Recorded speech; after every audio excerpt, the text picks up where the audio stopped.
ઓમ નમઃ શિવાય. શિવ મહાપુરાણ ઉમા સંહિતા અધ્યાય 32 કશ્યપના વંશનું વર્ણન. સૂતજી બોલ્યા, હવે કશ્યપ ઋષિની પત્નીઓના નામ સાંભળો. અદિતિ, દીતિ, શુરસા, અરિષ્ટા, ઈલા, દનુ, શુરભી, વિનતા, તામા, ક્રોધવશા, કુર્દુમનુ. હવે તેમના સંતાનોના નામ કહું છું. પહેલા મન્વંતરમાં તુષિતા નામના 12 દેવતા થયા. આ બધા કશ્યપ દ્વારા અદિતિથી ઉત્પન્ન થયા. શાક્ષુષ મન્વંતરમાં લોકોના હિતના માટે એમની ઉત્પત્તિ થઈ. એ પછી દક્ષ કન્યા વડે વિષ્ણુ તથા ઇન્દ્ર પણ ઉત્પન્ન થયા. અર્યમા, ધાતા, ત્વષ્ટા, પૂષા, વિવસ્વાન, સવિતા, મિત્રાવરુણ, અંશ, ભાગ વગેરે 12 આદિત્ય શાક્ષુષ મન્વંતરમાં ઉત્પન્ન થયા. આ રીતે અદિતિના સંતાનો છે. હવે સોમની સૃષ્ટિ સાંભળો. અરિષ્ટનેમિના 16 પુત્ર થયા, જે અત્યંત વિદ્વાન હતા, અને એક કન્યા થઈ.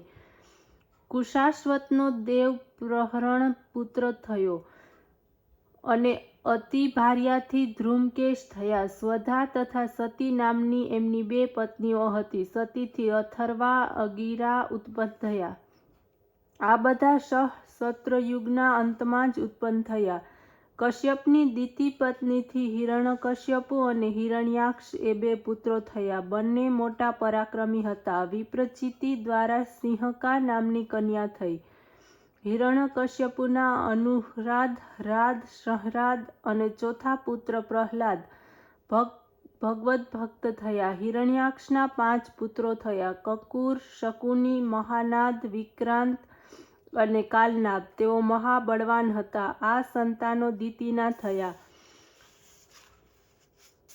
હવે દનુને પરમ પરાક્રમી 100 પુત્રો થયા. અયોમુખ, શંબર, કપાલ, વામન, વૈશ્વાનર, પુલોમા, વિદ્રવણ, મહાશીર, સ્વર્વભાનુ, વૃષપર્વા, વિપ્રચિતિ અને સ્વભાનુની પ્રભા નામની કન્યા થઈ. પુલોમાની શચી, વૃષપર્વાની ઉપદાનવી, હતશિરા, સમિષ્ઠા નામની કન્યા થઈ. વૈશ્વાનરની પુલોમા તેમજ પુલોમન નામકની 2 કન્યા થઈ, જે મરીચી ઋષિની પત્ની થઈ.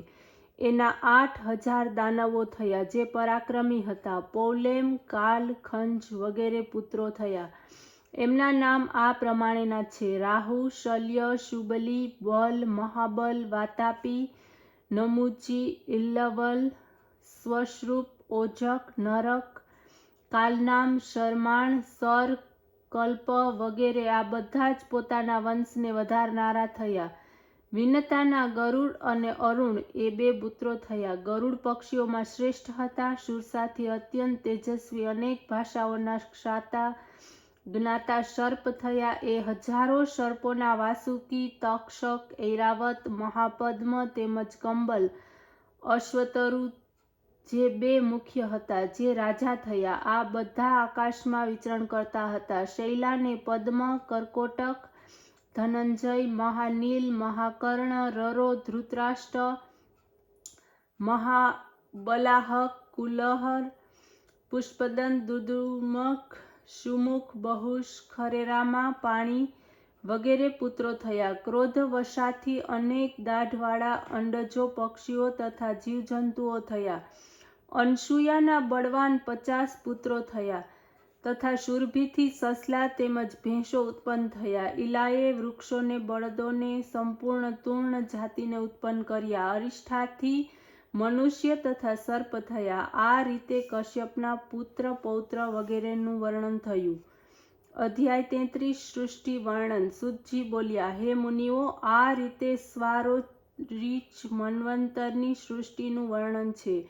વૈવસ્વત મન્વંતરમાં બ્રહ્મા તે સૃષ્ટિનું વર્ણન કરે છે, જે હવન વગેરે કરનારી થઈ.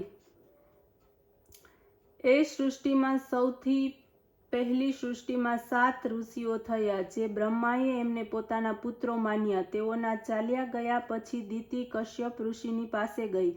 સેવા, શુશ્રૂષા તેમજ સ્તુતિ કરવા લાગી. ત્યારે પ્રસન્ન થયેલા કશ્યપે એમને વરદાન માંગવાનું કહ્યું. દિતિએ ઇન્દ્રને મારનારા પરાક્રમી પુત્રને માટે વરદાન માંગ્યું.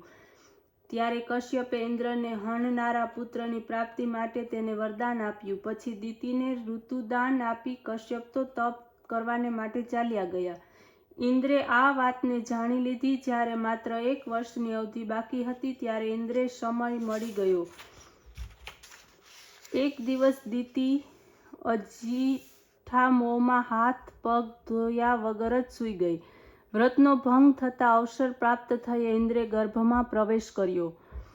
એના ગર્ભમાં વ્રજ દ્વારા 7 ટુકડા કર્યા. રોતા રોતા તે ટુકડા ઇન્દ્રને પ્રાર્થના કરવા લાગ્યા કે અમને આપ શા માટે મારો છો? અમે આપના ભાઈઓ છીએ.